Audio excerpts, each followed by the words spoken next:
Well, it's certainly been a while, but at last we got a window of opportunity. And if I can remember how to drive this thing, the next time we meet is going to be at home pool. Thanks for joining me on this Journeyman's Tales.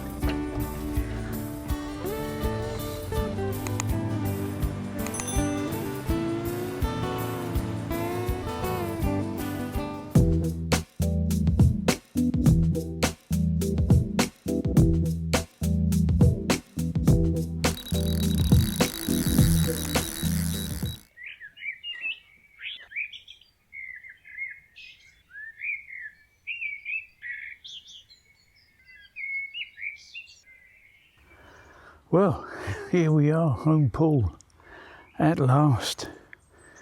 It's been a long while since I've been out, and it's a bit like waiting for Christmas, really. But we're here, we're settled in. It's the first full morning. We arrived yesterday just before midday, just in time for the 2-minute silence for the funeral, actually, and the time we set the camps up and put some bait in, and I didn't do any filming yesterday, so here we are, first morning, as I say, and it's changed quite a bit. There's a lot of weed this year. I think it was probably to do with the incredibly warm and dry conditions earlier on in the summer, but there's a lot of weed from top to bottom. Making some of the spots that I normally fish a little bit difficult. There's a lot in front of Carey, some big clear areas, but it's a bit tricky trying to get some line lay to where the baits are going to be. And it's quite coloured, so it's not always easy to see down to the bottom where you hope it is clear, but the far side can just about see the bottom, and it does look relatively clear. Where the weed is, it's more or less up to the surface, so it's a good indication. But one of the well, if it is a benefit of sitting around the house doing nothing, I end up spending money. I did buy one of the Nash baiting spoons, because I thought if anything's going to give you an edge, it's being able to drop a bait quietly in the far margins without splashing in a 3-ounce lead. And I put the baits out with that. It's been okay. The one rod in front of me, the middle rod, is going out in open water, more or less. And that was easy to do. Pushing it over the top of the weed and keeping the line clear of the weed as it's going out hasn't been particularly easy, but it's doable. It's a bit fiddly though, and it's not easy to change the spoon direction when it's going over the top of the weed as well, because the weed just holds it in place. But they're out. They've been out all night. Needless to say, nothing's happened. We have seen a few fish moving, certainly down Carey's. They are sticking their backs out in the middle of the weed, and the usual carrot, which I think is sort of bordering on 28, 29 pounds these days. That's been up and down, waving its tail in the air, saying, "Here I am, catch me if you can." And I've seen one or two close in here when we first arrived, and I put a bit of bait in between two patches of weed off to my right and this side. So settling in, we'll wait and see, and I'll let you know a bit later my first thoughts on the baiting spoon, but we'll catch up shortly.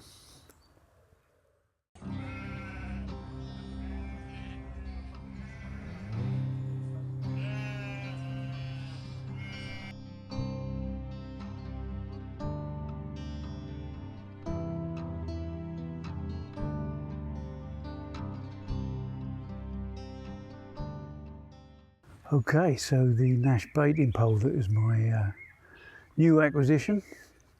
It's the first time I've tried using it.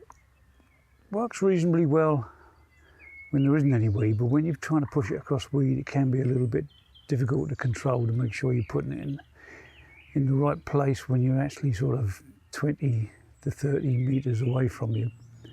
But it is doable. One of the things you've got to take in mind is it's a two-handed operation, so you've got to put the rod down somewhere, and especially if you're using fluorocarbon line, which can be a bit springy and flies off the spool, you need to control that somehow. Now, I've done it when I've been using a boat before, bits of sponge wedged in the ring or wedged under the bail arm.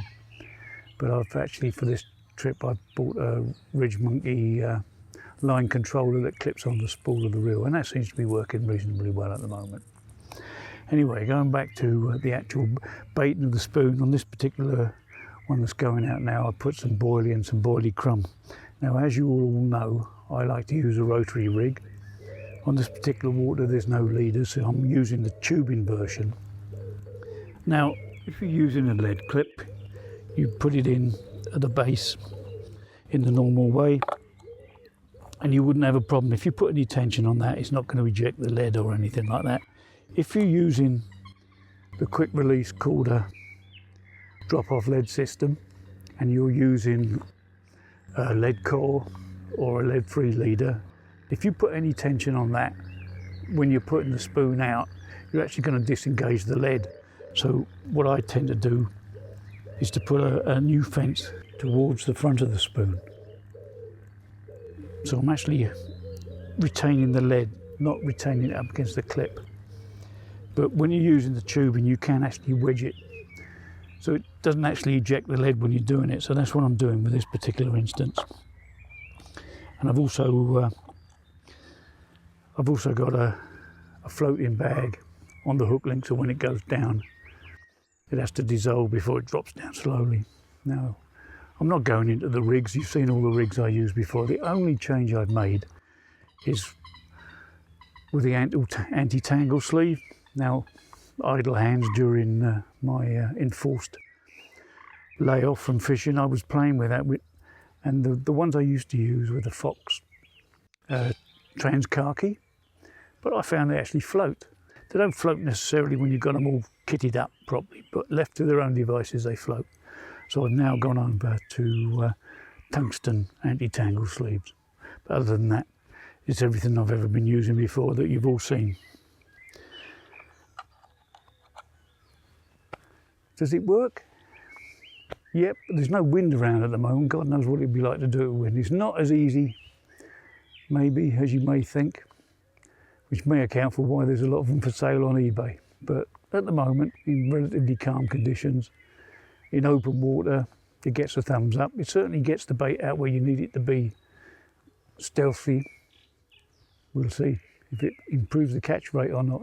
Not that this is particularly easy water. Anyway, happy with it so far.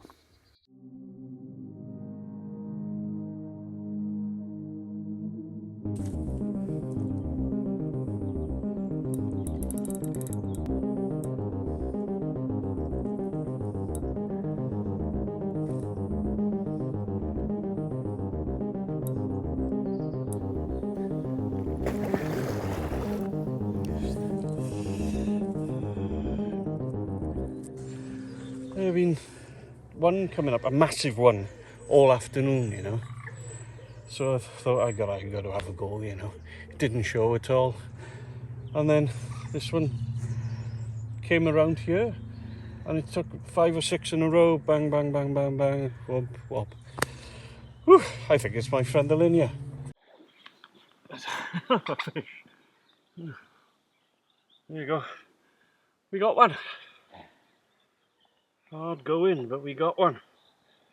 Off the top in my nightmarish corner. Thank you, she came in. Not easily, but without putting too much of a fight up. Yeah. What a stunner. Thank you, Mr. Carp and Mrs. Carp. Yeah.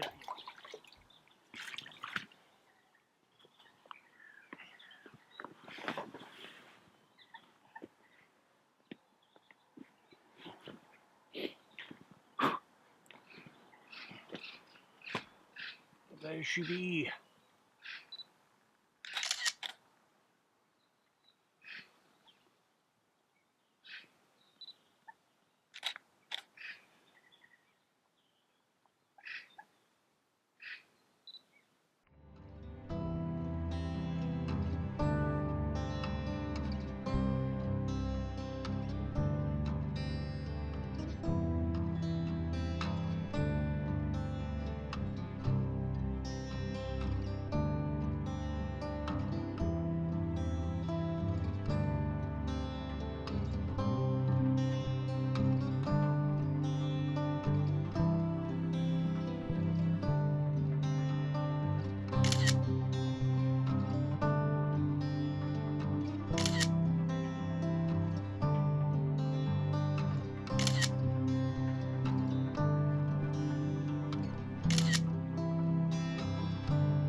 So it's obviously coming up to tea time. Nothing's happened up this end of the lake. In fact, it's been very quiet. I have redone all 3 rods.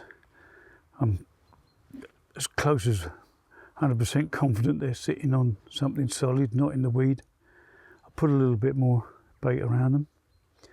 About half an hour ago, Carey had a 21 off the top. So that's encouraging. Once he gets them going, they tend to start moving around the place. Hopefully, either this evening or maybe in the morning, something will turn up here. But I haven't seen a lot moving around. There's a lot sitting in the weed up the other end, but maybe with that bit of disturbance, they'll start moving. Anyway, I'm going to eat this. I'll see you in the morning, if not before.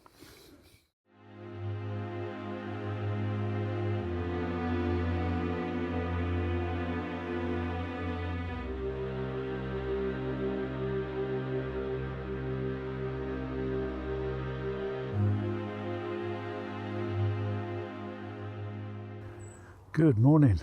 Unfortunately, another quiet night. There was at about just after midnight a massive bosh.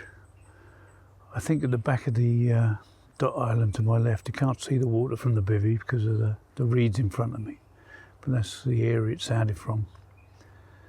Certainly wasn't a bird of any description, but so they are moving up this end. At some point there are still a lot of fish. Speaking to Carey this morning down in the weed by him. But they obviously are moving up here. They're not easy to see because of the clarity of the water, or the lack of clarity in the water, which is unusual, but there again the weed's unusual. But we're still waiting and hoping. I'm going to leave the rods till sort of midday-ish. I'm going to refresh the left-hand rod and the middle rod. The right-hand rod's staying exactly where it is. I know that's perfect over there. So I'm not going to touch that one, but I will redo the others and put a bit more bait out there. But yeah, just hope. Well, they do their normal thing. They cruise around and decide to feed when you're not expecting it. But the pressure's dropping a bit. It's nice and cloudy. We're supposed to be staying like this for most of the day, I think. Possibly a little bit of rain coming in towards the end of the day. But perfect conditions, nice and calm. Just need the fish to cooperate a little bit. Speak to you soon.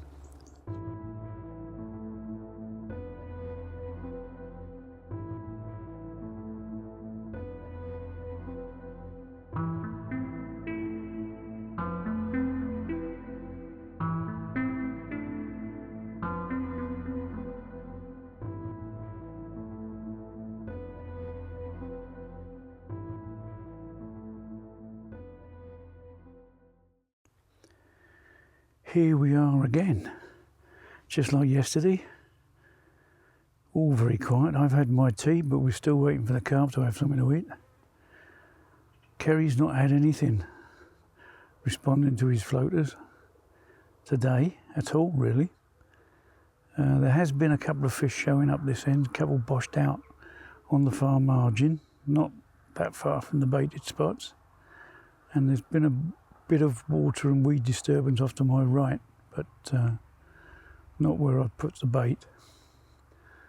So, as yesterday, if I don't see you in the night, I'll see you in the morning. But it's a bit tricky, to say the very least, because the watercolour and the weed, you're not seeing them move so much, which is reducing the confidence a bit.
Excellent.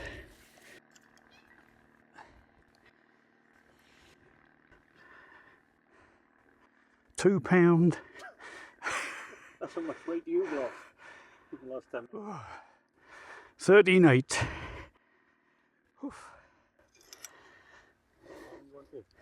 A common I wanted. Indeed, indeed. Right. There we go.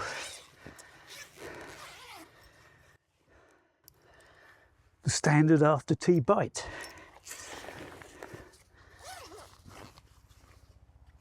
Not quite the standard fight though, because we had to take to the boat. Reminded me of my youth at Fairwood. Oh, hail Fairwood.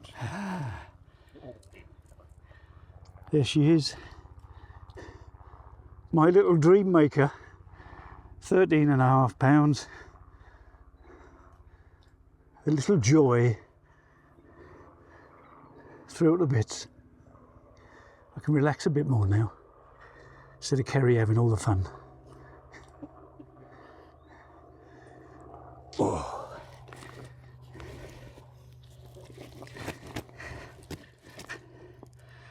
And miraculously, it's a common on both sides. Fabulous, fabulous, fabulous, fabulous.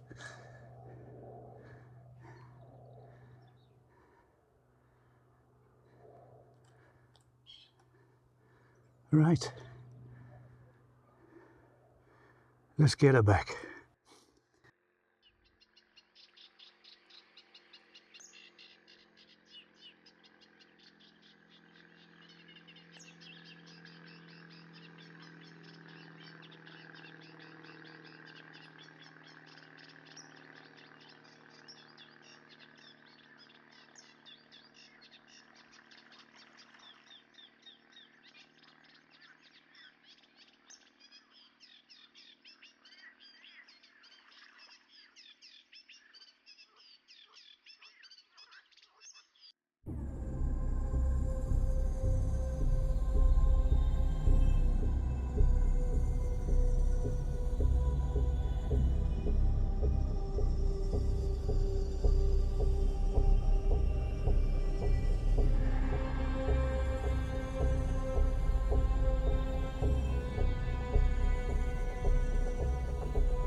Fortunately, the cloud is beginning to build up again, and the wind is also picking up a bit, which could bring a bit of life to the place. Good morning. Well, it wasn't exactly a quiet night last night. Nothing was landed, otherwise you'd have seen it by now. but there was lots of bleeping going on all 3 rods.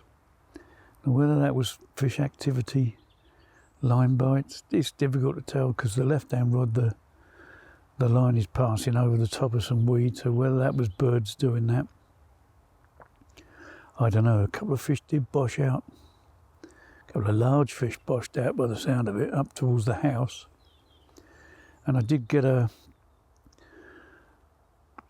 occurrence on the middle rod where it actually pulled the line up tight, took a little bit off the spool, bearing in mind that they're done up quite tight because of the weed. I thought perhaps I'd been done, but when I checked this morning the bait was fine. They hadn't discharged the lead. Doesn't mean to say it wasn't a fish. But I have redone the left rod and the right rod this morning just to make sure. But yeah, managed to catch something yesterday, and I said before I came away on this trip I wanted to catch a common, and fortunately for me it was a common. And we had to take to the boat to land it. And when I pulled into the fish, you could see the line going straight out in front of me. Now, it could have run to the left of me, it could have run to the right of me, could have run straight away from me around the back of the island, but it actually ran in front of the island, straight into the middle of the weed, so the line had entered the water and literally turned 90 degrees. Along the front of the island, into the weed and into the lilies. So we had to take the boat, obviously landed it, threw up the bits, got the common I wanted. But it just reminded me of the early days of carp fishing years and years and years ago. And Carey and I used to fish a small estate lake, 2.5 acres, filled with huge lily pads, and you had to cut the swims in between the lily pads so you could fish it, and then beyond that into open water there was Elodia or Canadian pondweed. But yeah, obviously the fish would get snagged up now and again, but you could wade out on the lily roots, bearing in mind that the roots were about as thick as your wrist. It wasn't for the faint-hearted, but you could get out a fair way and land your fish. As long as you didn't step off the lily roots, you were fine. Otherwise, you were into some thick, black, rather smelly silt. Not recommended. But if there were a couple of you fishing, you could get the club punt out of a nearby shed down on the water, and that would make life a little bit easier. And I think that was the last time, probably, back in those days when I actually had to go excuse me, when I actually had to take to a boat to land a fish. So that brought back some happy memories. As I said, I've redone the left rod. Oh, excuse me. No, I've redone the left-hand rod and the middle rod. I haven't done the right-hand rod because that's really quite difficult to get it in position, but I'll leave it a little bit longer before I do that one. Ready for the evening bites. It seems to be evenings on here that I get my fish, or majority of my fish. So I'll get them all set up again for the evening. Doesn't mean to say you might get something during the course of the day, but they obviously are moving more than you can see. Normally when the weed's not there, you can see them moving backwards and forwards quite a bit, but with the weed there it's a little bit more difficult, but they are obviously moving around. So it's never too late. Could get one late afternoon, early evening. That would be absolutely perfect before we have to pack up in the morning. And I just found out this morning from another angler fishing Chad pool that Snoopy didn't come out till the guy had virtually packed everything away last week. So I'll settle for a bit of that. Anyway, we'll catch up later.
How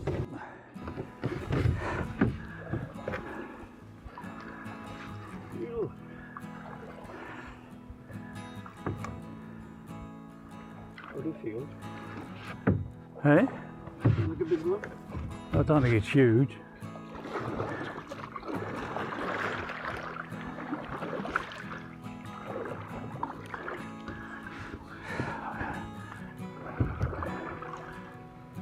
I'm hesitant to say, look vaguely commonish. Yeah.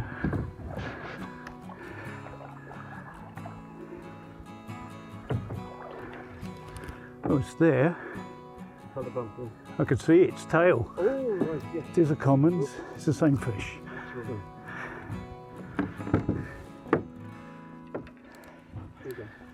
It's bigger.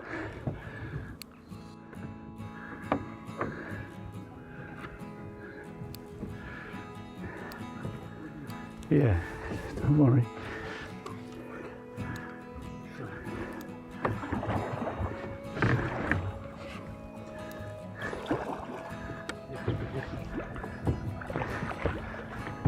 Ooh. Got the net?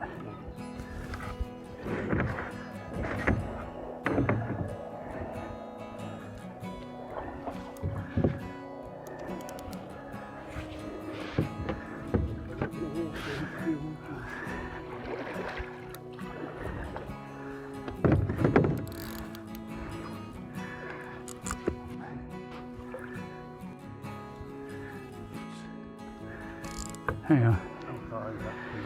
I don't know, mate. Don't. Give us a.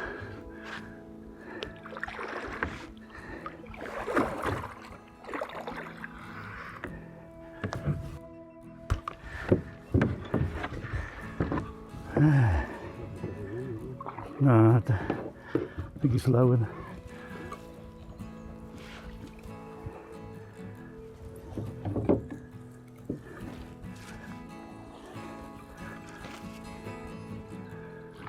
Yes, it's in.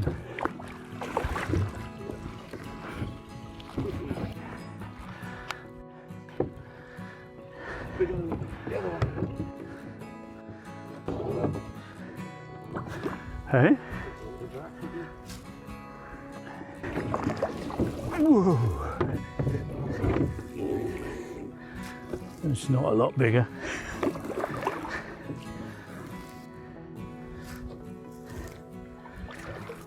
Right. It becomes very common now, got two. A bit common, isn't they? Common as you like. Yes, again. Well, we might as well drag the swim while we're out here, won't we?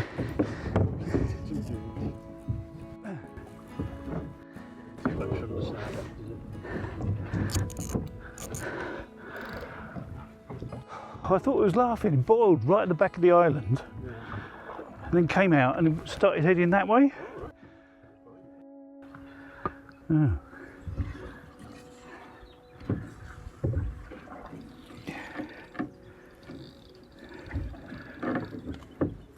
Right.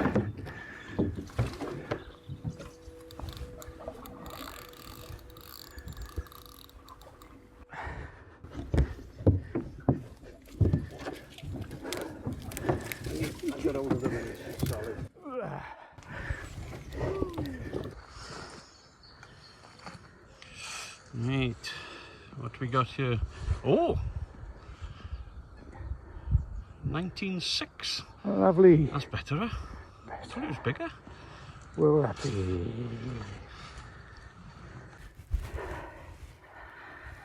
Pike fishing. I know. Nice gash. This is gash. Look at that. The perils of sharp hooks.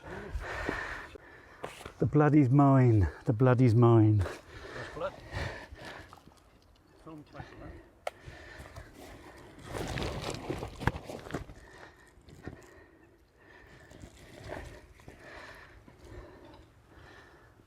There she blows. It's about 9:30 in the morning. Unusual time for me. £19 and I forget how many ounces and I care even less. I wanted a common, I got 2. And you'll never guess that this one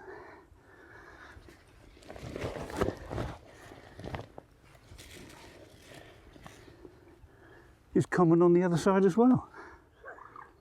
How strange is that? Ooh.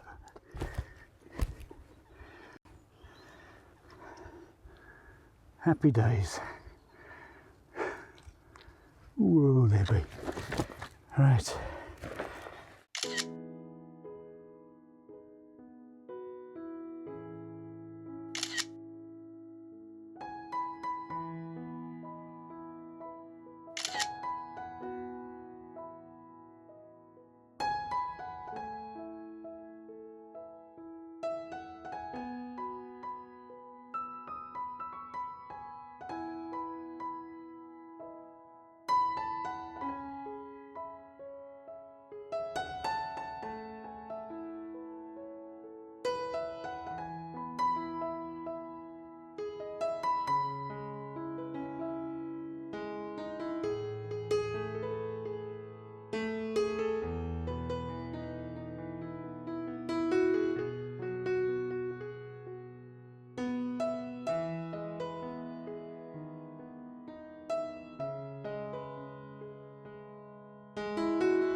So there we are, exciting times. Unusual for me to get a run on this particular water so early, 9:30 I think that was about. Left hand rod again. I think the clutches are tight, but it's obviously still managed to take a bit of line off me. Went round the back of the island, managed to get it out from behind there, and it kited off to my right into open water.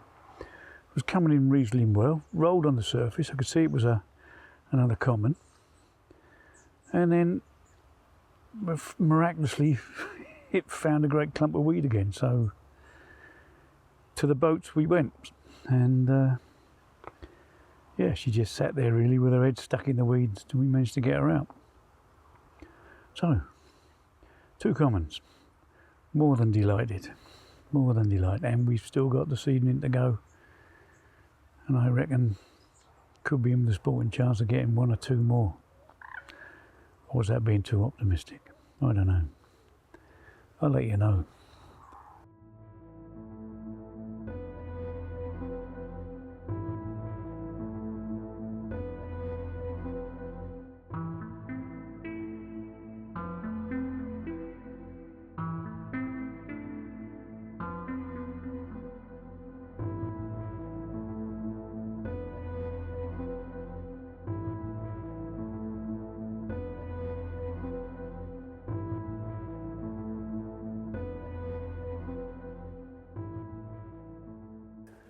Well, having used the Nash Bushwhacker for a few days, my final thoughts.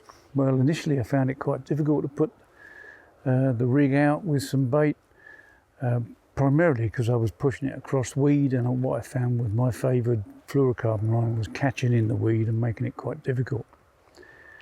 You have to put the pole out. Is a two-handed job. You can't hold the rod and put it out, I don't think. So you have to have trying to control on the line coming off the spool, and I was using the Ridge Monkey control arm, which was doing a grand job. You could use foam by wedging it on there, just forming some kind of resistance, especially with fluorocarbon, which has a tendency to leap off the spool just when you don't want it to. I did kind of get the hang of it, pushing it out. It's not the easiest thing to do. In the open water stretches, it was a piece of cake, and for just putting out bait without a rig or a line attached to it, it was quite simple, though it is difficult to control the pole and get the actual spoon to manoeuvre when the pole has been dragged across the top of the weed. The only way I'd be able to bait up with hemp and crushed nuts would be to bring all the rods in, walk round the far side and drop them in. And I don't really want to be doing that. Once I know I've got a rig in position, I want to leave it there, and to be able to bait up over the top of it is a bonus, I think. There's no way would you want to be spodding into 18 inches of water. So this worked really well in that regard. I had a look initially to find some second-hand ones on eBay, but they were, quite frankly, they were selling for not much less than buying a brand new one, which is why I ended up buying a brand new one. It's like everything else in fishing. Certain things have got their uses, boats have got their uses, these poles have got their uses. On water that is very hard to fish, you don't get a lot of opportunities. The fish are very tricky. I think it can potentially give you an edge. So yeah, if you're fishing in this sort of situation, it might be worth considering. What was a waste of time, I put a clip on the front for a GoPro, totally unbalanced, virtually unusable. What I would like to try and do is suspend the GoPro underneath it, so you can actually try and do some underwater footage, but that's never going to work pushing it through weeds. So if I ever get a chance to use it on open water, then it would work a treat.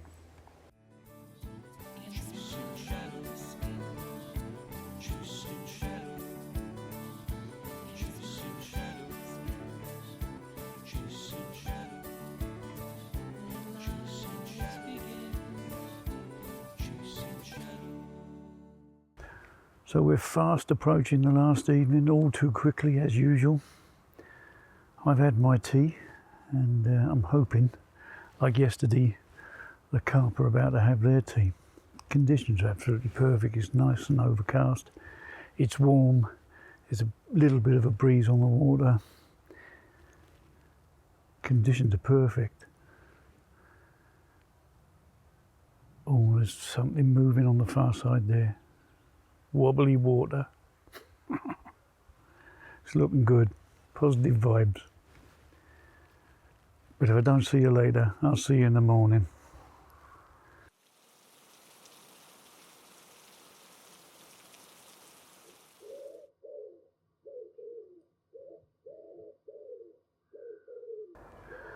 Well, although the weather conditions were absolutely perfect last night, there was a little bit of drizzle. It was incredibly warm. In fact, I didn't actually get in the sleeping bag till 11:30. Nothing has shown. There was one boshed out over the left-hand baited area first thing this morning, just as it got light. But no, nothing's happened. Nothing's happened down with Carey. So unfortunately, it's that time to start packing away, which I'm going to do shortly after I finish this coffee. I'm not sure when I'm going to be back out again. I might be able to squeeze another trip in before round 2 of the exciting times with the NHS starts again. But thank you all for your comments and your kind thoughts and wishes. But rest assured, I'll be out again as soon as I can. But thanks for your company on this Journeyman's Tales. Cheers for now.